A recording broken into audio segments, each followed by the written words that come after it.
date.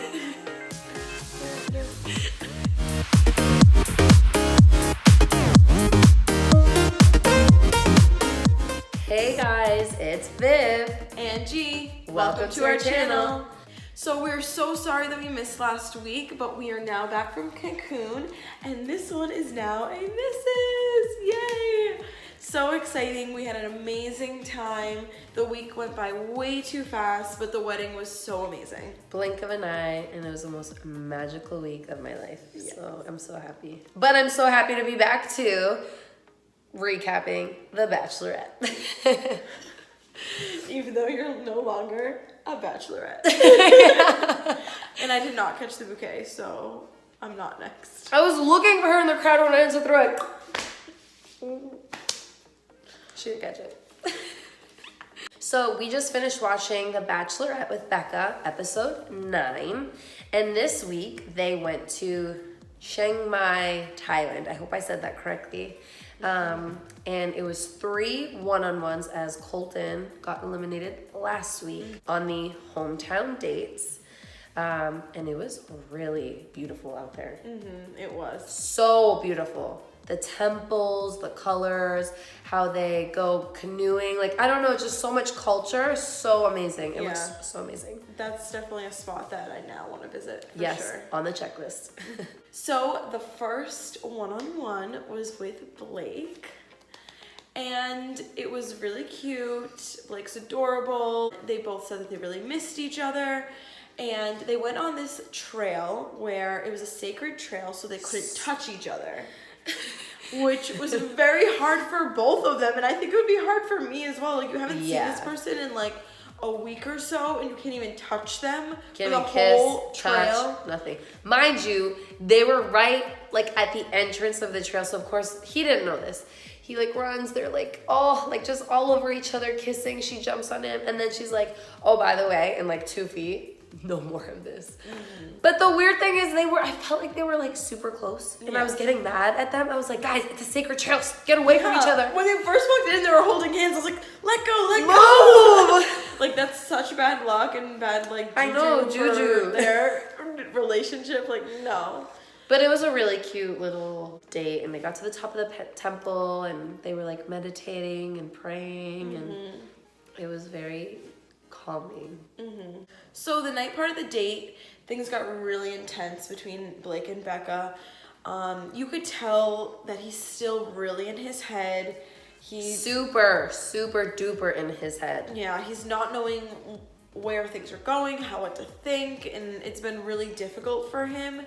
There was one point where Becca talked about her past experience with this, being on the other side, saying that the night that she told Ari that she loved him, he said it back to her.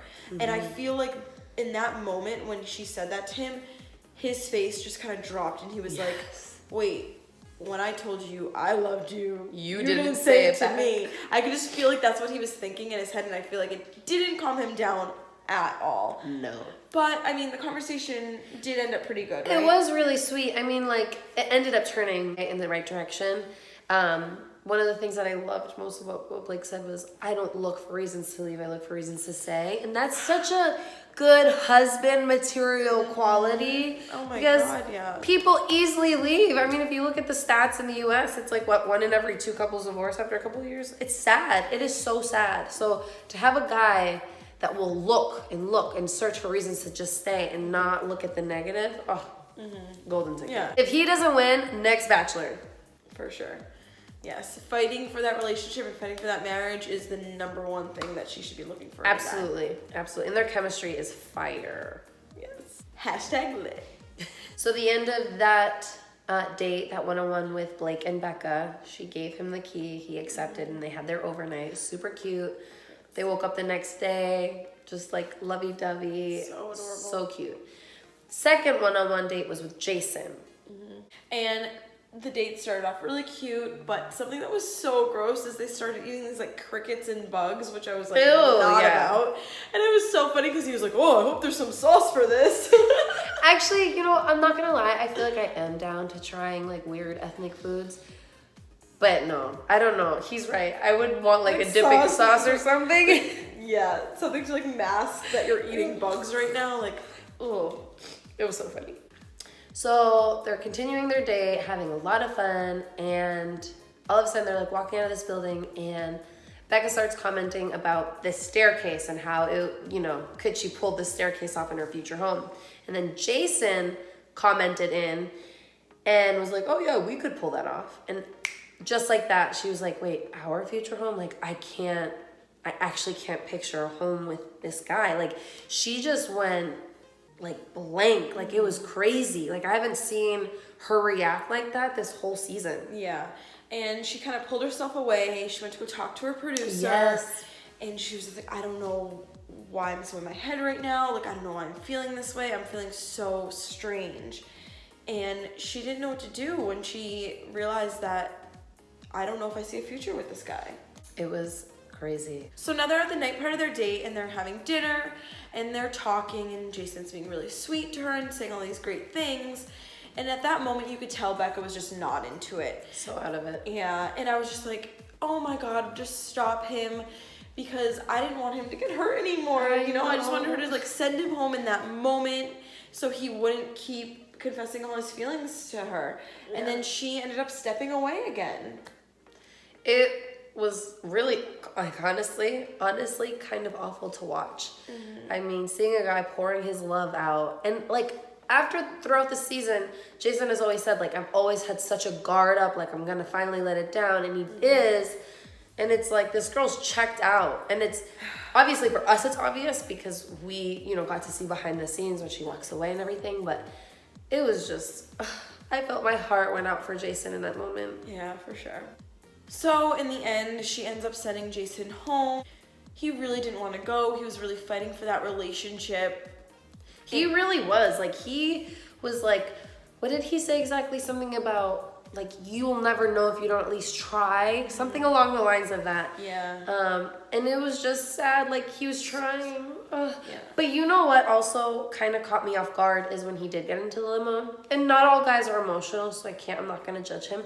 But he didn't. He held it together. Yeah. You could tell he was, like, sad and, like, holding back the tears. Yeah. Though. Yeah, he was. And you could tell that breakup was one of the hardest, if not the hardest. The hardest, for sure. For Becca.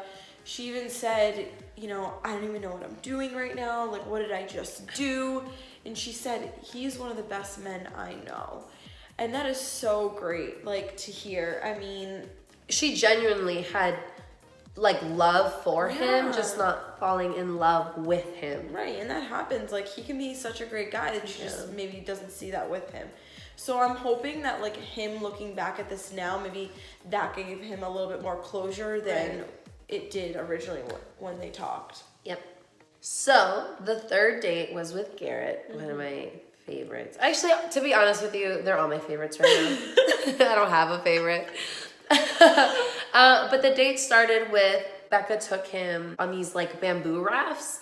And it was the coolest thing, like, that, again, is on my bucket list, but she also mentioned how it was a holiday in Thailand and, like, everyone was, like, spraying them with water and splashing them. And Garrett's just so goofy because he was like... It was so funny. It was so good funny. So the day part of the date seemed to go pretty well. He said that him and Becca are so good as a team. Yes. They start talking a little bit about their future, and Garrett made a statement that his job is really good because it literally allows him to go anywhere. So, I mean, that to me is like, I'll move to you, Becca. Like, don't worry. No, Garrett's just, like, at the same level as Blake. They're so in love and so invested, and they're truly thinking about their future with Becca. Like, it is so beautiful to see, and it's, again, just heartbreaking that one of them's heart has been broken.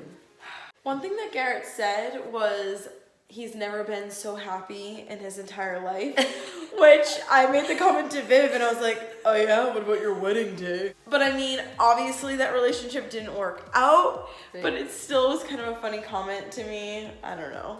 What do you guys think? Do you think that his ex was watching this and was like, oh, wow, low blow? Probably.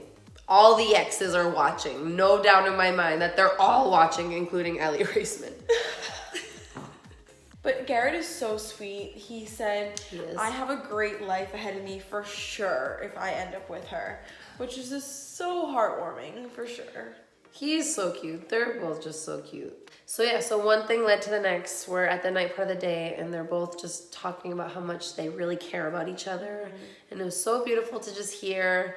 And then at the end, Becca finally gave Garrett the overnight envelope and he accepted. And they went back to not a hotel room.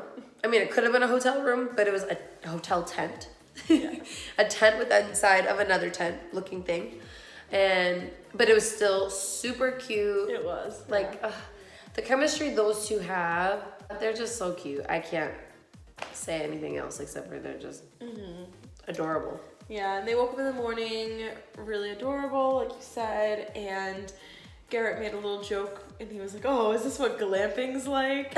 And she was like, yeah, and then, oh my god, we can go glamping together forever, like, He's so goofy. He literally, like, that's what I love about Garrett. He's just so goofy. Oh my god, so goofy.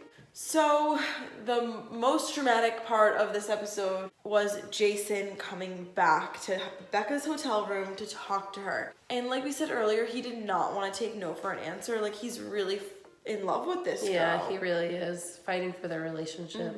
And she was definitely surprised when she opened the door for him, but they had a very adult conversation. They did. You know, they sat on the couch and he just was like, you know, I just need to have things end a little bit differently. Like, Yes. I need a little bit more closure, which is fair completely. Absolutely fair. That's like the most normal thing a person with any heart would do with the girl that they truly are invested in. Yeah. So it was really sweet, and he brought her this little scrapbook, which she then opened after he left, and it was just a nice ending to their relationship. It was a very bittersweet ending. Like, it was, they're both so mature about it. The whole thing, like, Jason for Bachelor as well. So then we lead to the rose ceremony. Blake gets there, followed by Garrett, and then their faces were kind of a little in shock when they see Becca walk in, and they're like, wait, where's Jason? And then they obviously get a rose each, and they realize that Jason had been sent home. It's now getting to the point of getting very, very real to these two guys, because they have her family one-on-ones and then the proposals. That is it. It's just between Blake and Garrett, and I cannot even imagine what is going on through their minds. Like, I would be getting so in my head right now, because obviously she does love the both of them. She hasn't confessed it, but like, she's clearly both invested very equally, pretty much, or as far as we see, to both of these guys. And I would be so nervous, so scared that all this time that you invest in someone and love could be for nothing. I know. So next week we have an exciting episode, which is the Men Tell All episode. Very dramatic. Yes, of course. And all of our favorites will be back, like David, Jordan, Colton, John Blanc, and Joe the Grocer. and just the rest of the cast. And just to hear, like, I'm so excited to hear what happened behind the scenes and what really happened in the mansion, and just all the real drama that wasn't shown on the show. I really want to know what happened to David's face and who pushed him off the bunk bed. But yeah, the Men Tell All will be pretty exciting. We'll see what little cat fights these boys get into. Thank you guys so much for watching. We're so happy to be back. And don't forget to like and subscribe, and make sure you guys comment down below your predictions for next week. And we will see you next week.